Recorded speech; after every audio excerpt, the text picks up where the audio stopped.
Querida Orihuela del Tremedal, situada en el corazón de la bella y frondosa Sierra de Albarracín, en los Montes Universales, cerca del cielo, como atestiguan tus más de 1.400 metros de altitud. Sois pocos los oriolanos y oriolanas que la disfrutáis, algo más de 400 vecinos censados, y tenéis el privilegio de vivir en uno de los pueblos más bonitos de Aragón y España. No es una opinión, es una certeza absoluta. Solo hay que darse un paseo por tus calles para darse cuenta de tu riqueza histórica y arquitectónica.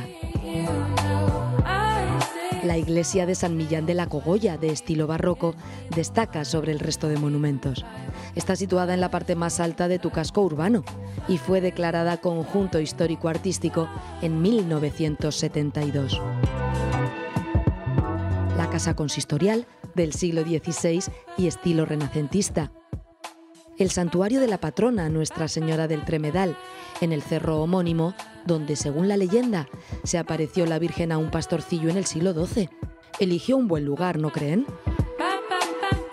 Dicen de ti, Orihuela, que eres señorial, por tus casonas nobles, como la de los Fernández Rajo o la de Franco Pérez de Liria, reflejo de un pasado de esplendor que los franceses, durante la Guerra de la Independencia, quisieron borrar de un plumazo, prendiéndole fuego a la localidad.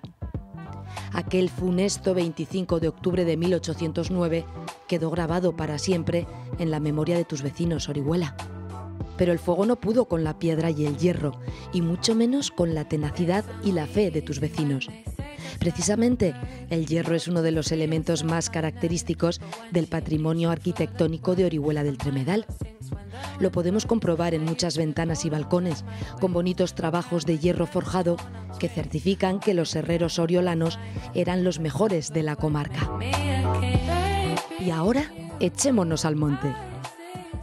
Porque el entorno de Orihuela del Tremedal esconde preciosos tesoros naturales, tus bosques de pinos y robles, el nacimiento del río Gallo, afluente del Tajo, y por supuesto los Tremedales, un humedal reconocido internacionalmente como refugio de aves acuáticas. Y por supuesto los ríos de piedra, bloques de cuarcita esculpidos por el hielo durante milenios, se encuentran entre los más largos del mundo. Hay muchos más motivos para visitar Orihuela del Tremedal. Tienen que ver con el carácter y el corazón de sus gentes, el patrimonio humano. Pero eso tendrán que descubrirlo ustedes mismos. Buen viaje a la Sierra de Albarracín. Besos y abrazos para todos, oriolanos y oriolanas.